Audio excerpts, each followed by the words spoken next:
Olá, para quem tá chegando, boa tarde.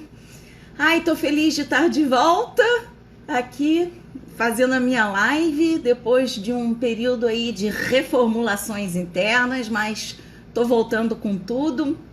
E eu coloquei aí no meu feed, fiz uma enquete para ver o que o povo queria que eu falasse, e aí escolheram o tema emoção real e emoção cênica. Existe diferença?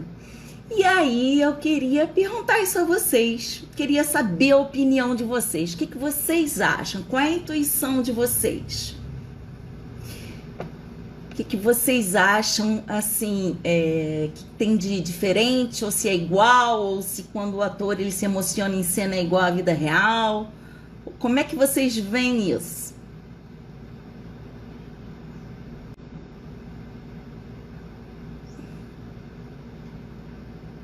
Vou esperar para ver se alguém responde. Que esse é um tema muito, muito interessante. E eu criando aqui meu pequeno roteiro, né, para falar com vocês hoje, eu ainda tive mais um insight aí, é muito legal, porque aí a gente vê, né, que aquela história, quanto a gente mais sabe, mais a gente sabe que nada sabe. E é muito legal isso, porque a gente está sempre, sempre evoluindo.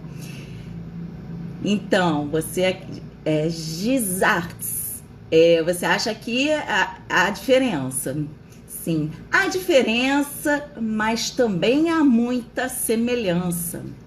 Então vamos lá, turma. É o seguinte, eu vou fazer aqui uma abordagem sob o ponto de vista do ator mesmo, daquele que tem experiência, que já subiu no palco, sabe o que é ali encarar uma cena, e também fazer um diálogo aí com a neurociência das emoções para a gente pensar junto aqui sobre essa questão que é muito importante. E por que é tão importante? Porque se vocês forem estudar mesmo a história do teatro, toda a teorização em torno do trabalho do ator girou em torno dessa questão, desse problema das emoções. Deixa eu ver aqui. Eu penso que o ator usa seus recursos e experiências para ajudar com o personagem. Também, porém, é das nossas emoções que surgem a cênica. Também, tudo certo, mas tem mais do que isso. Vamos lá. Vamos primeiro tentar aí enquadrar esse conceito de emoção real para depois a gente subir no palco e tentar analisar aquela coisa gostosa que a gente sente ali quando a gente está em cena.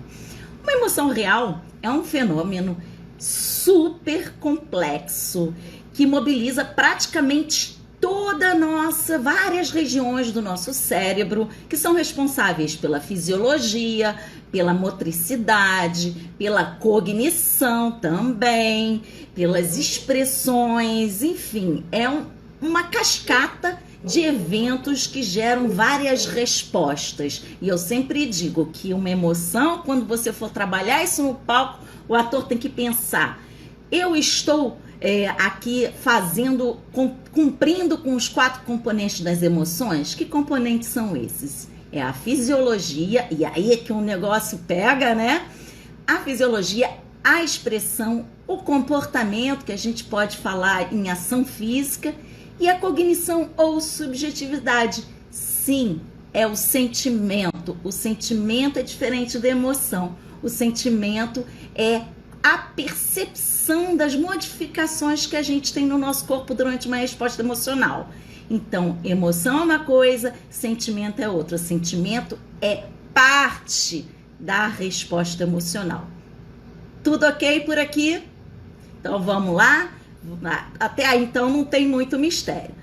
Quando a gente está aí na vida real, no nosso cotidiano, e algo desperta uma emoção, é a vida que traz isso, são as situações, são as experiências. A gente não está buscando necessariamente, na maior parte das vezes, a gente não está buscando essas emoções. A gente está vivendo uma situação, vivendo uma experiência e, de repente, algo acontece, algum estímulo, pode ser externo, mas pode ser interno também. Às vezes, uma lembrança pode despertar uma emoção e a partir daí, ó, toda a cascata fisiológica, motora, cognitiva entra em ação, tá certo?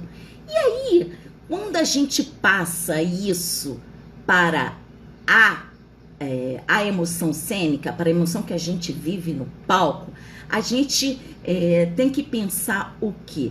Que na emoção real, aquilo que a gente sente, aquilo que o nosso corpo desperta a partir de um estímulo, pode ser externo ou interno, esse estímulo e todas as respostas que o nosso corpo acaba desencadeando durante uma emoção, é para quê?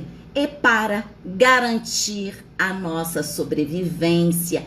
É um mecanismo de homeostasia, de busca de um equilíbrio. É um mecanismo adaptativo, nesse sentido evolucionista mesmo. Então, quando a gente sente uma emoção, a gente tem que ter noção de que aquela emoção, ela existe, ela foi preservada pela evolução, porque lá atrás, em algum lugar do passado, aquela emoção foi importante para a sobrevivência, tanto dos animais como também dos seres humanos.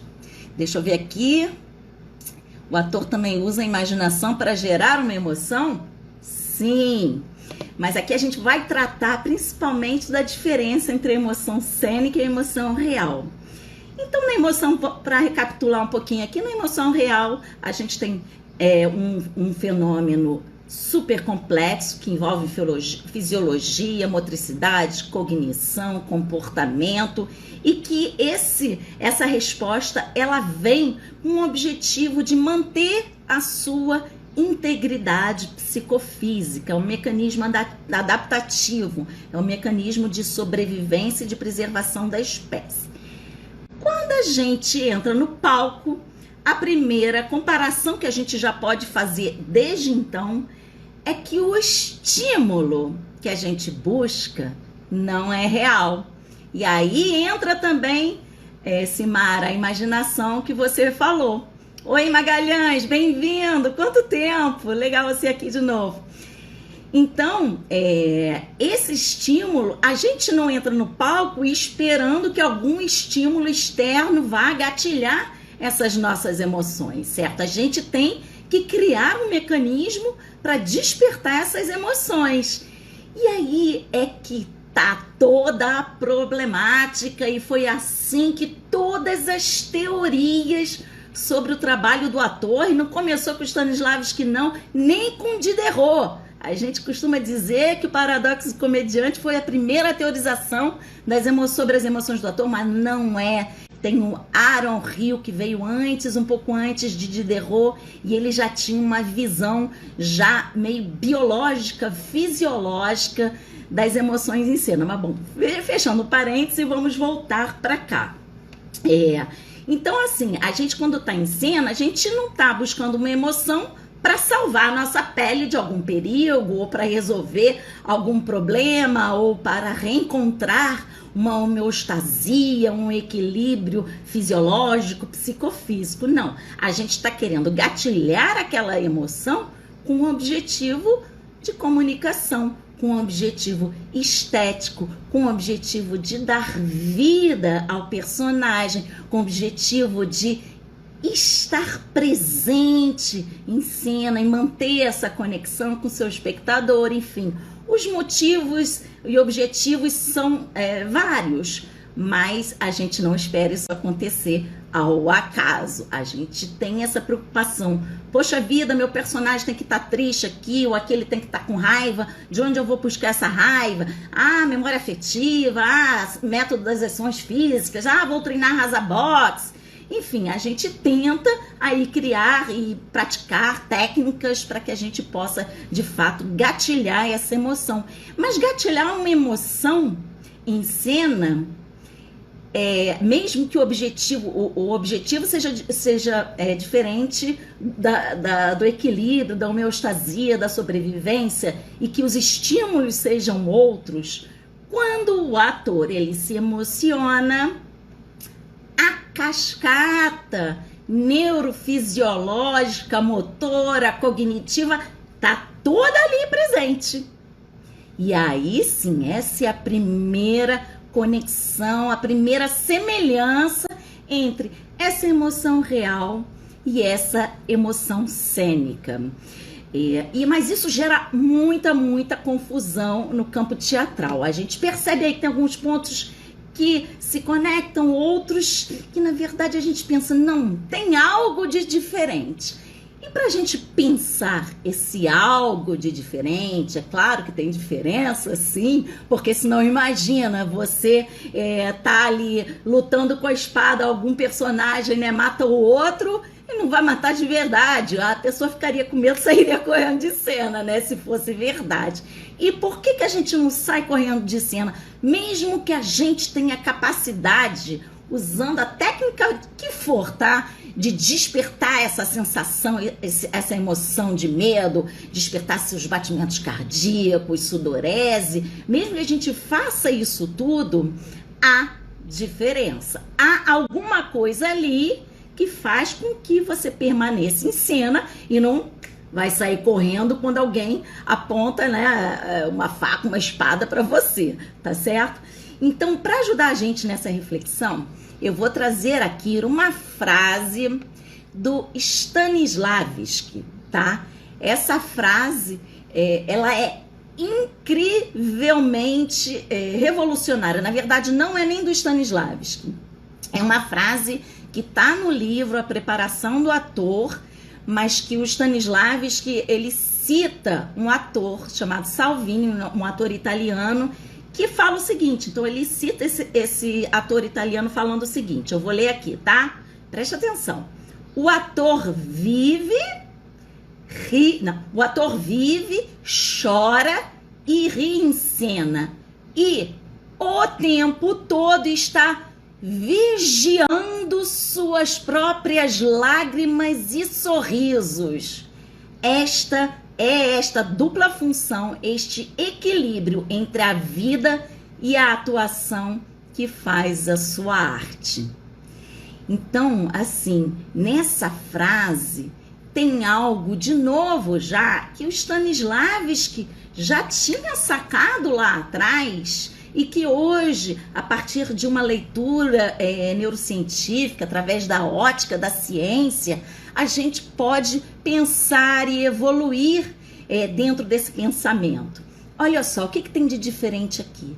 O que tem de diferente é essa palavra vigiando. O ator chora e ri em cena, ao mesmo tempo que ele vigia as suas lágrimas e os seus sorrisos. Peraí! Quando a gente está na vida real, a gente chora, a gente ri, a gente se desespera, a gente sente medo, sai correndo, a gente não fica se observando, a gente não fica observando as lágrimas caindo, a gente está simplesmente ali vivendo aquela experiência. Então, assim, apesar de que isso pode até acontecer, de você depois, no aspecto cognitivo da emoção, pensar, poxa, mas por que eu tô chorando assim? Não era para tanto. Você pode depois fazer uma avaliação cognitiva daquilo que você sentiu, das modificações do seu corpo, mas você não vai estar se observando como um espectador externo, sem julgamento, sem críticas. Esse observador, esse vigiar que o Stanislavski está falando aqui, é um vigiar de observação, de um pequeno distanciamento. Então, o X da questão está mesmo nessa palavra vigiando. O ator chora e ri em cena? Sim. De verdade? Sim. Quantas vezes a gente mesmo já chorou em cena, ouviu um ator chorar? Sim, as lágrimas são reais, a gente sabe quando não usa o cristalzinho japonês, nem sei se existe isso hoje ainda, mas somos capazes sim de provocar choro em cena. E aqui, assim, nesse processo, toda a cascata, o processo neurofisiológico é idêntico, tá? A emoção real. Mas a gente tem a diferença do estímulo e do objetivo. Mas há ainda uma diferença que a gente pode pensar a partir desse pensamento que o Stanislavski traz pra gente, que é o quê? Existe, quando você está se auto-observando no ato emocional em si, em cena, o que acontece você está, é como se existisse uma espéciezinha de um pequeno ator destacado, observando tudo que está acontecendo, e que, no fundo, o que a gente sabe? Que não passa de uma grande brincadeira. A gente não vai pegar uma faca de verdade e enfiar no colega numa cena de morte, de assassinato. A gente sabe que, apesar da gente se emocionar, chorar, rir, se envolver com toda aquela cascata fisiológica, a gente tem consciência lá no fundo de que não passa de um jogo. É uma brincadeira séria, mas é uma super brincadeira. E aí, quando a gente fala em jogo, quando a gente fala em brincar, a gente está falando de quê? De prazer. Quando a gente vê uma criança brincando e que não quer sair da brincadeira, é porque ela está ali naquele cérebro mágico que eu sempre falo, que produz dopamina. Olha a pista. Então, o que a gente pode pensar? Que algo a mais sustenta essa emoção do ator em cena. Me parece que a emoção do ator, ela é muito mais complexa do que uma resposta emocional na nossa vida cotidiana, na vida real. E quando a gente fala de prazer, a gente está falando, sim, de uma produção de dopamina. E quando a gente produz dopamina, a gente está ativando áreas que é do cérebro de recompensa. O cérebro de recompensa, ele também faz parte do sistema emocional, do circuito emocional. Mas ele ele é responsável por algumas faculdades, habilidades da vida da gente. Não está sempre presente. É como se eu fosse dizer assim, você vai enterrar sua mãe e tá ali chorando na vida real, tá? Você não deve estar ativando esse sistema de recompensa. Eu falo deve, gente, porque não tem estudo ainda, eu pelo menos não conheço, que valide essa questão. A minha hipótese parece que o ator, quando ele utiliza gatilhos emocionais e que ele consegue, de fato, se emocionar em cena, ele está ativando todas aquelas áreas que a emoção na vida cotidiana, na vida real, já ativa normalmente, mas ele está ativando algo a mais. Isso, obviamente, se ele não está utilizando de recursos ali biográficos, de experiências sofridas dele, e que aí ele pode acabar sendo até sequestrado por essas emoções, e talvez isso não seja um uso muito saudável das emoções no sentido da cena mesmo. Mas quando ele usa essa emoção, ele consegue se emocionar, ele chora, ele ri, ele se observa, ele observa o efeito disso no seu espectador. Isso é incrível. Isso significa que ele tem uma capacidade de percepção e de emoção absurda. E quando ele treina, o ator muito experiente, que ele vai treinando, ele provavelmente vai criando mais conexões entre essas estruturas, de modo que um dia que ele entre no palco, ele sabe exatamente como fazer aquilo. Isso é mágico. É isso mesmo, é mágico. O Boal diz, que é impossível explicar o ator. E eu vejo muita verdade nessa frase por causa disso. O ator é um bicho muito estranho, no bom sentido, Claro, é um bicho assim, é um ser quase um extraterrestre.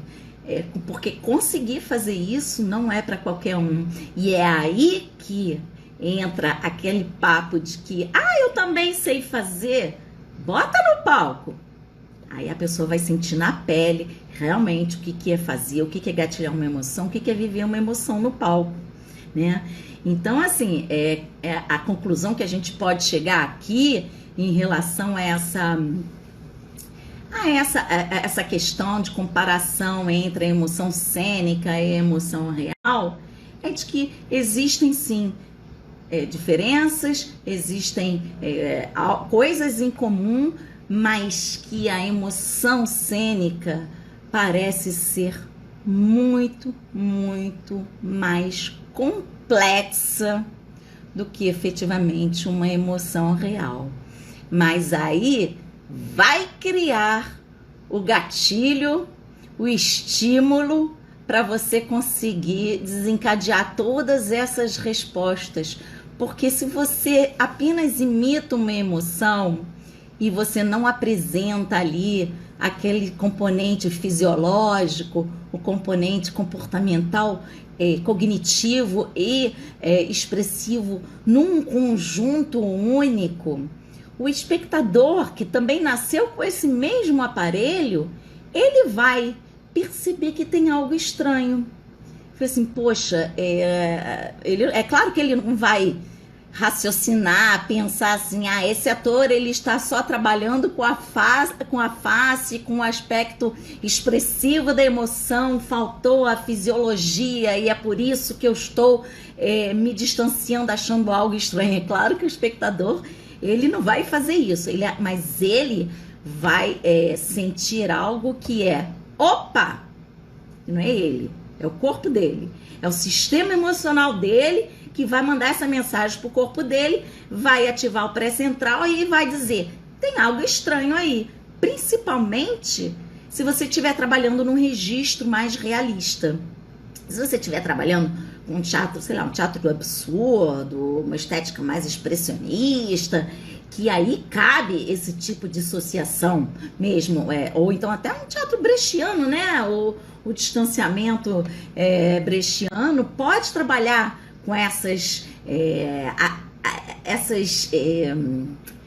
diferenças entre o que você está expressando e o que você está falando, enfim, não ser completamente assim ligado, associado de uma forma única. Isso pode acontecer, mas se for para fazer isso, que faça de forma consciente, que faça por uma questão de objetivo estético, por uma questão de, eu quero mesmo ativar o pré-frontal do espectador, porque eu quero que ele pense sobre essa questão, eu quero que ele ache estranho isso tudo, para eu poder engatar aqui num discurso depois e fazer ele pensar, beleza, isso é possível, tudo é possível no teatro, mas desde que a gente faça isso de forma absolutamente consciente do efeito que aquilo vai causar no espectador.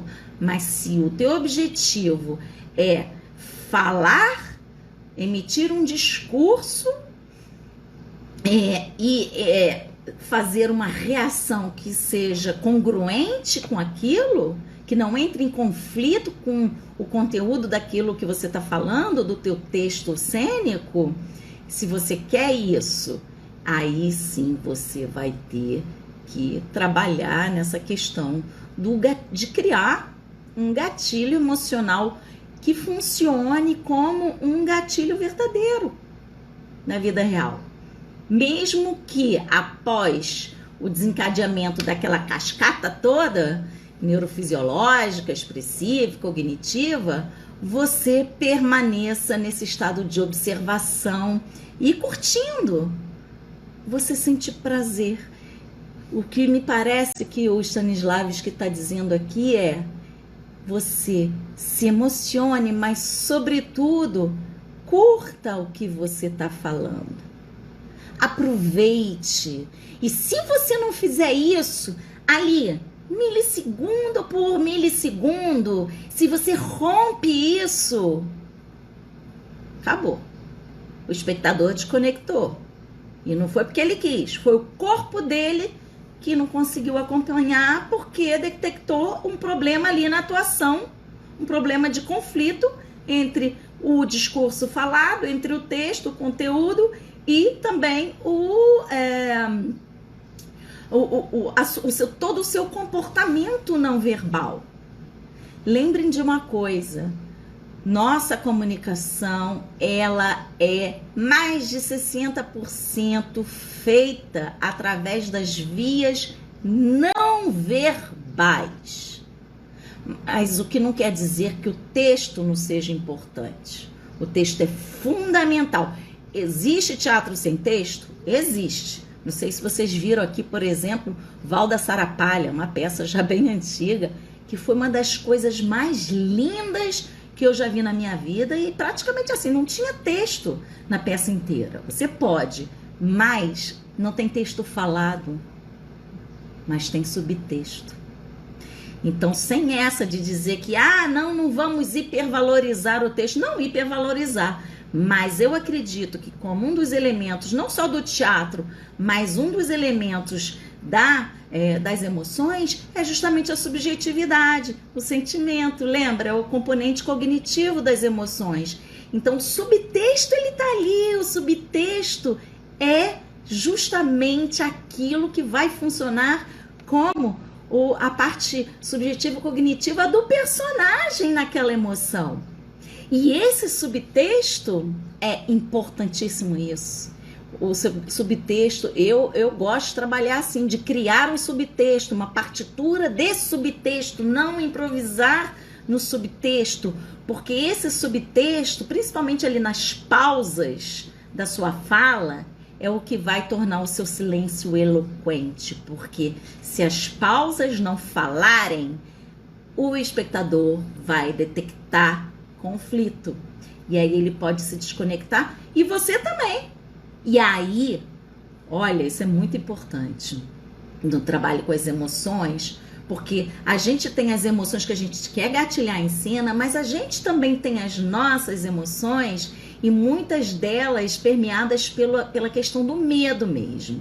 O medo da crítica, o medo de quantas pessoas vão sair dali falando bem ou mal, se as pessoas estão gostando, o medo do coleguinha, enfim, são vários medos, né? O medo de você não evoluir na carreira. Então, cada vez que você está ali atuando e que você... Oi, Felipe! Nossa, Felipe, quanto tempo! Que bom ser aqui! Então, quando você monta a sua partitura emocional, junta a partitura cênica com a partitura emocional, o que é isso? É você saber em que exato momento ali da sua partitura cênica você vai colocar a emoção e juntar essa emoção com um gesto, com um subtexto, com um movimento, com uma ação, enfim. Tudo isso, lindinho.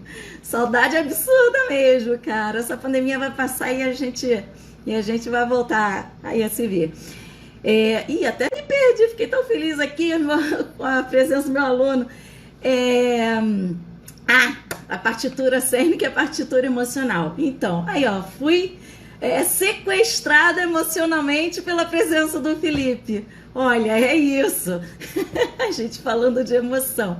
Então, é o seguinte, quando montar a partitura cênica e a partitura emocional, o subtexto vai ser fundamental, porque o subtexto ele tem o poder de aumentar um estado emocional, de mudar a emoção ou de diminuir aquele estado emocional. Então, quando você está trabalhando com subtexto, você não dá espaço para um vazio, porque é nesse vazio que, o pensamento entra, o pensamento não do personagem, do ator.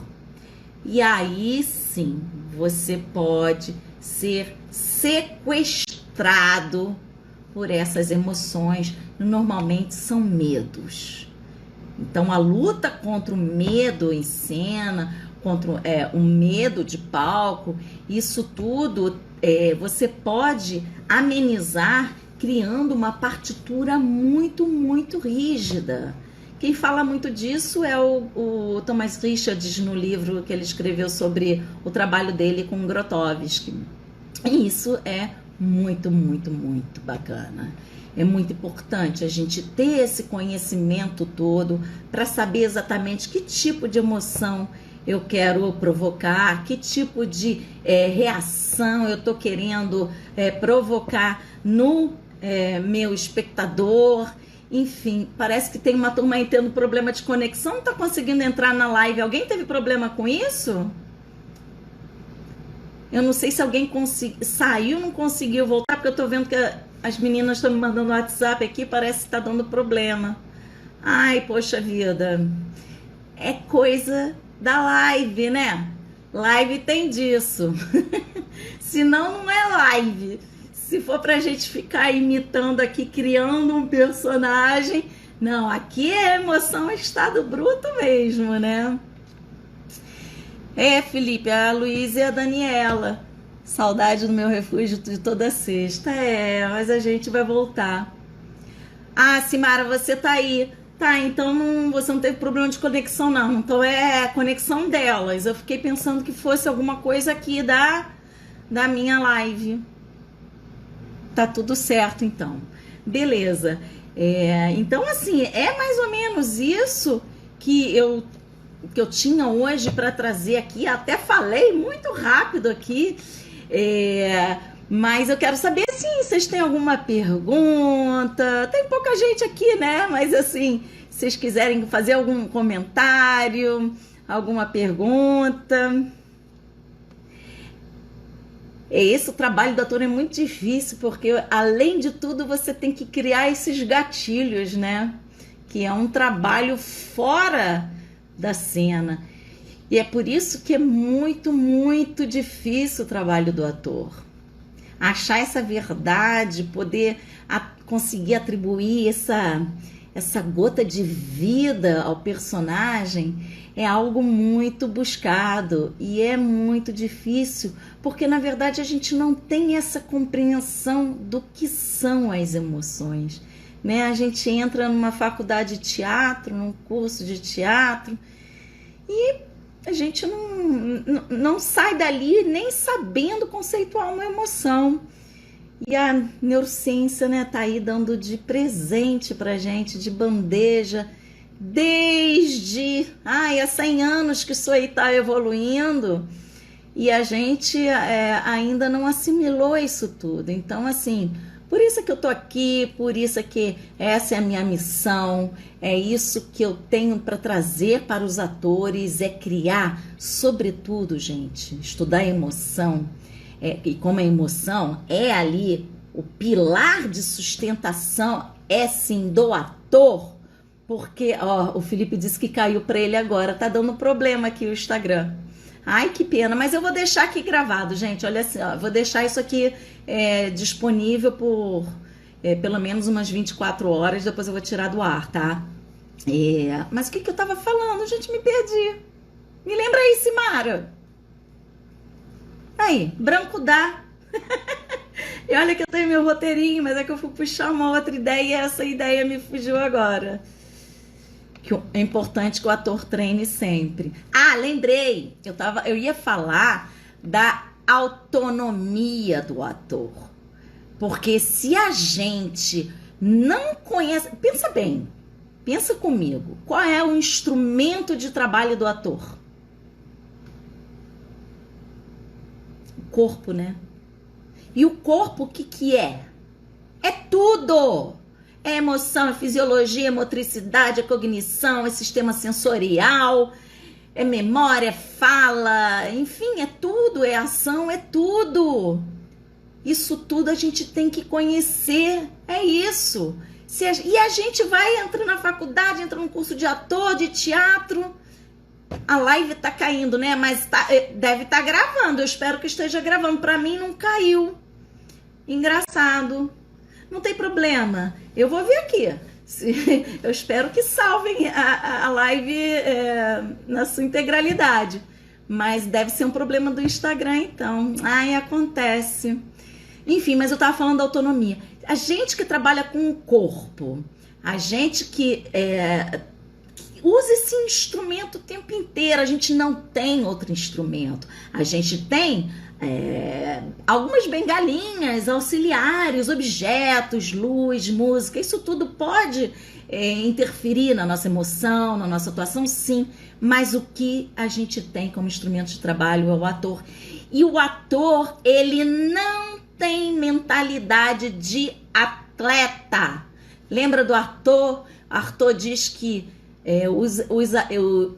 Arthur diz que os atores são atletas das emoções. E o que é um atleta, gente? O atleta, se ele não treina todo dia, ele não vence. E não vai vencer nunca. Ele tem que se autossuperar. E às vezes a gente fica muito preocupado em superar o outro, se comparando com o outro o tempo inteiro. Então, a verdade é você superar os seus próprios obstáculos e ter esse conhecimento do funcionamento do seu corpo, o que são as emoções. A emoção é, sim, o pilar de sustentação do trabalho do ator. É a emoção que motivou todas as teorias de teatro sobre o trabalho do ator até hoje. Até hoje, a gente está vendo aí, mais recentemente, por exemplo, temos o Rasa Box, que é mais uma tentativa. Eu mesma estou dando a minha contribuição aqui com treinamento neuroemocional para performers. Então, a gente tem que ter esse conhecimento, a gente não tem. Isso é uma lacuna, vou dizer aqui muito seriamente, isso é uma lacuna imperdoável da academia e das escolas de formação de atores. A gente não sabe lidar com o corpo, a gente não entende bolufas de motricidade, de fisiologia, de emoção, e a gente tem que, correr muito atrás disso. E como assim a gente não sabe se a emoção é ali o pilar que sustenta o seu trabalho? Sim, porque as emoções, se você pensa, por exemplo, no cérebro trino, criado pelo MacLean nos anos 50, que ele diz que temos uma base reptiliana ali, que é formada, que é responsável pelas nossas funções vitais, e acima tem o cérebro emocional, e mais acima nós temos o nosso córtex responsável pelo pensamento, pela cognição. Então, se você vê anatomicamente o posicionamento do cérebro emocional dentro de toda essa estrutura coberta pela caixa craniana, pelo nosso coco, a gente vê que ele tá ali no meio e ele tem conexão com tudo, com o córtex, neocórtex, com o próprio sistema emocional, com todas as instâncias mais inferiores, com esse cérebro mais reptiliano. Gente, esses são conceitos históricos, tá? Porque o cérebro reptiliano foi uma tentativa de identificação das estruturas cerebrais, faz parte aí da história da neurociência, mas foi ali que foi criado, inclusive, o termo cérebro límbico. Ali começou-se a falar de cérebro límbico, de cérebro emocional, mas a gente sabe que hoje em dia essa estrutura, essa anatomia cerebral, ela é muito mais complexa do que se podia imaginar na época, tá? Então, assim, se você imagina que o cérebro emocional, ele tá ali entre o córtex e essas estruturas mais, tem o cerebelo, né, até ali o tronco cerebral, mais responsáveis pelas funções vitais, pelo movimento, a gente vê que trabalhando as emoções, que é o mais difícil, justamente porque achar esses gatilhos é muito complicado. Então, se a gente consegue trabalhar isso de forma consciente, entendendo o que é uma emoção sob o ponto de vista científico, entendendo que, sim, nós podemos gatilhar emoções a partir de uma manobra física, objetiva, concreta, que é muito eficaz, se você treina. Porque para você usar desse recurso, você tem que treinar como um atleta das emoções e gerar novas conexões no teu cérebro. Então, essa é um pouco a minha missão também com esse treinamento, é trazer essa ideia de que o ator, ele tem que ser esse atleta das emoções, ele tem que ter esse pensamento de que tenho que treinar, tenho que evoluir, tenho que formar minhas conexões. E aí sim, ele conhecendo os padrões efetores das emoções, ou seja, a assinatura respiratória de uma emoção, a assinatura expressiva de uma emoção, e ele executando esses padrões repetidamente, repetindo muito, ele vai acabar criando novas conexões no seu cérebro e ali na frente, depois de um certo tempo de treinamento, basta numa cena ele dar uma certa respiradinha, reproduzir um certo padrão respiratório que é a assinatura de uma determinada emoção, que ele já vai estar gatilhando todo o resto. Aí imagina juntando isso com a luz, com a música, com a sua relação com o outro. Isso vai tornar a performance algo extraordinário. Porque não é isso que a gente busca? Não é isso que a gente quer? Fazer da nossa performance um evento inesquecível? Porque é bom para você como profissional, mas é maravilhoso para o espectador também. Que espectador não gosta de sair de um teatro naquele estado de plenitude e falar: caramba, isso me tocou, isso mudou alguma coisa na minha vida, isso me trouxe alguma coisa de valor, isso me transformou. Quem é que não quer? Que ator não sonha em fazer isso? Gente, deixa eu ver a hora aqui. São 15 para as 5. Então, gente, era mais ou menos esse recado assim que eu tinha para trazer. Tô vendo que estamos com muito problema de conexão. A turma tá indo e voltando, indo e voltando, indo e voltando. Mas eu espero que o Instagram ele possa, ele me dê a gravação na íntegra, né? Porque, poxa vida, eu vou ficar chateada, porque aí eu deixo isso disponível para vocês. Eu tô mudando de estratégia, eu vou deixar minhas lives disponíveis por 24 horas e depois eu vou retirar do ar, tá bom, gente? Ai, me pergunta alguma coisa, conversa comigo. Aqui diz que tem 2 pessoas, mas eu perdi o controle aí com esse entra e sai. Eu nem sei quem tá, quem não tá. Eu acho que a Simara tá desde o início, tá com uma conexão boa.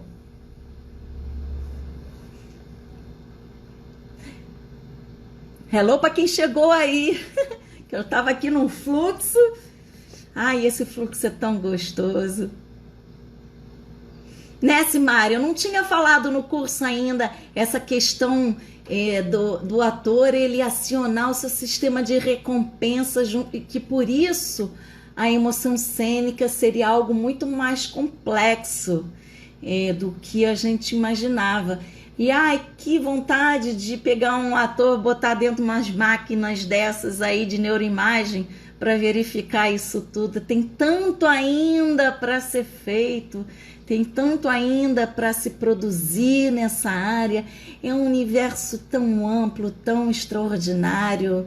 E assim, eu posso dizer assim por mim, esse estudo trouxe para mim realmente a convicção do que é o trabalho do ator, de onde você... por onde você tem que começar e o que eu desejo de fato assim para as pessoas que me seguem, para as pessoas que consomem meu conteúdo, para os meus alunos, é promover essa autonomia, essa autovalorização, porque não é só uma valorização em relação ao que rola aí no mercado, não, mas essa autonomia de, opa, sei lá, pintou o teste, ou vou fazer uma cena, ou vou gravar aqui uma cena para postar no Instagram, porque a turma tá fazendo isso para divulgar o seu trabalho.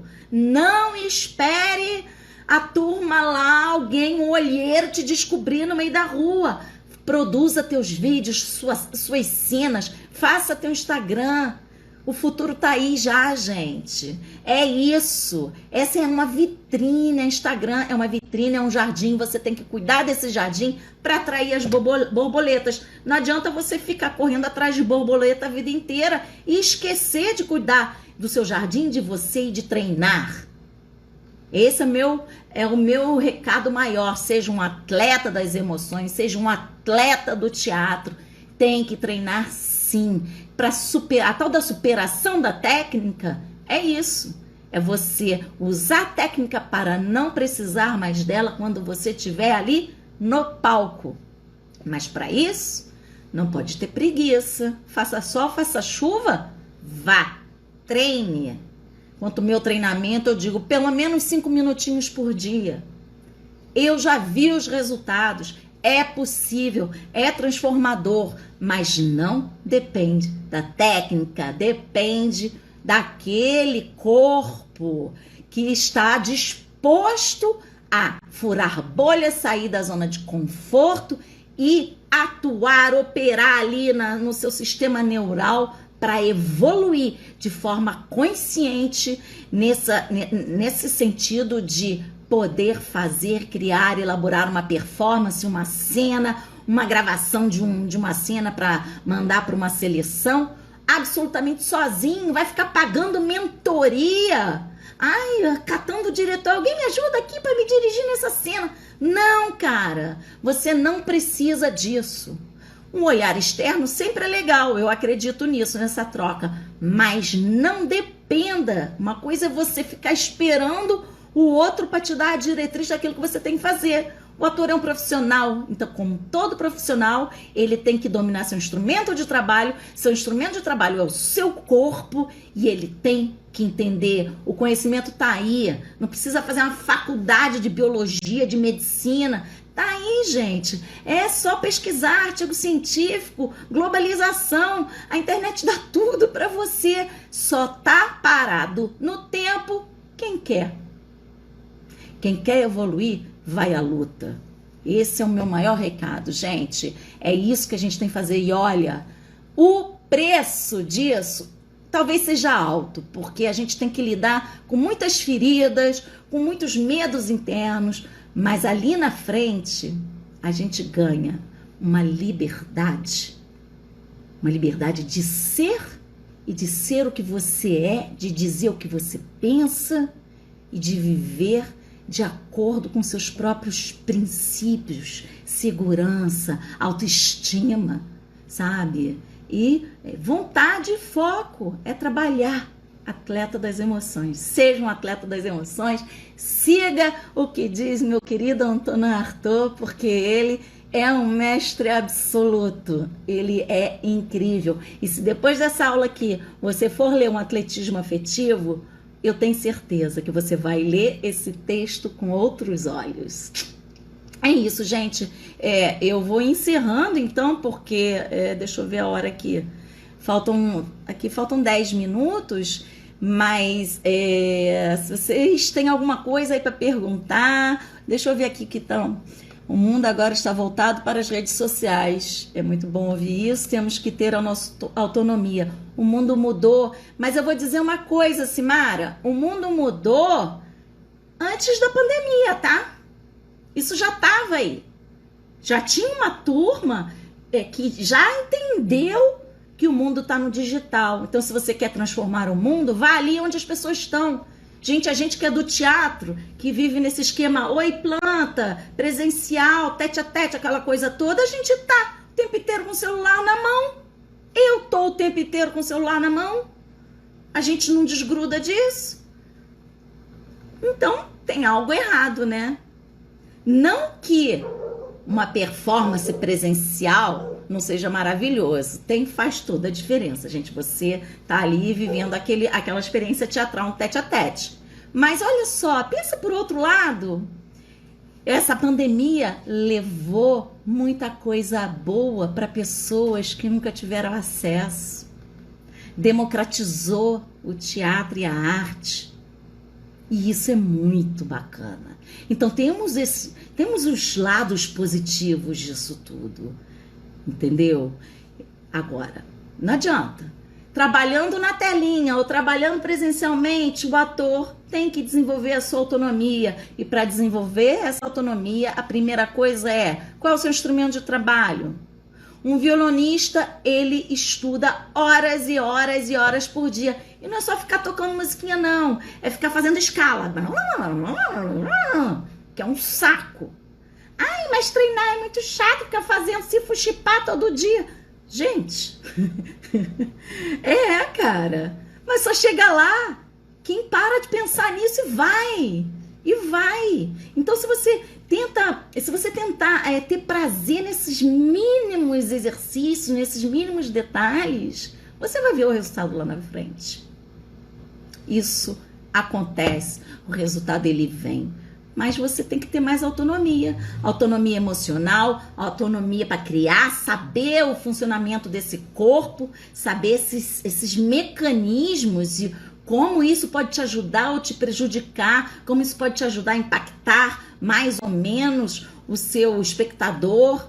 E não depender do outro para fazer as suas coisas. É uma autonomia, é muito subjetivo também, não é uma autonomia só em relação ao mercado, de você, eu vou aqui fazer minha carreira, eu vou mostrar meu trabalho, eu vou postar no Instagram, fazer meus vídeos, mostrar meu trabalho. Sim, o Instagram é uma vitrine, tem que fazer isso, o mundo mudou. Então se a gente não faz, eu não sei, depois da pandemia eu acredito que muita gente que tá cansado e tal, isso aqui vai meio que a coisa de live, isso tudo eu acho que vai acalmar um pouco, assim. Vai ficar a turma do marketing digital mesmo. Mas eu acredito, tá? Que o povo tá cansado e a gente tem muito problema no Brasil também, né? Então, assim, com esses problemas todos que a gente vive, a gente quando acabar a pandemia, a gente vai querer ir pra rua, né? Então, gente, olha, eu vou me despedindo aqui porque tem 5 minutinhos só. Vou deixar essa live inteira disponível aí por 24 horas, depois eu vou tirar do ar. E dúvidas, questões, comentários, estou aqui, eu sou muito disponível, assim, às vezes eu demoro um pouquinho para responder, mas eu respondo. Eu procuro dar a maior atenção para todo mundo, sabe? Porque o que eu quero mesmo é mudar lá na macropolítica, atuando aqui na micropolítica, porque não tem como a gente mudar o mundo se a gente não se mudar primeiro. Então, temos que agir na nossa micropolítica, nas nossas relações, para a gente poder evoluir artisticamente e também como ser humano. Gente, olha, um beijo para quem entrou agora no final e para quem assistiu aí o restinho, eu vou deixar disponível. É sempre uma alegria eu estar aqui. Quinta-feira que vem eu volto com outro tema, provavelmente que eu postei essa semana aí 2 temas, a turma escolheu esse de emoção cênica e emoção real. Então, mas se vocês tiverem sugestões para lives, se tiverem alguma curiosidade assim sobre esse tema, fala comigo, pede e a gente vai aí trocando e aprendendo um com o outro. Tá bom, gente? Super, mega obrigado. Eu vou me despedindo dignamente antes que o Instagram me corte aqui, tá bom? Vou verificar se a gravação ficou toda certinha, tá bom? Simara, Arthur, Cristiane, Renata, que eu tô vendo aqui, um beijo para todo mundo e até a próxima, tá bom?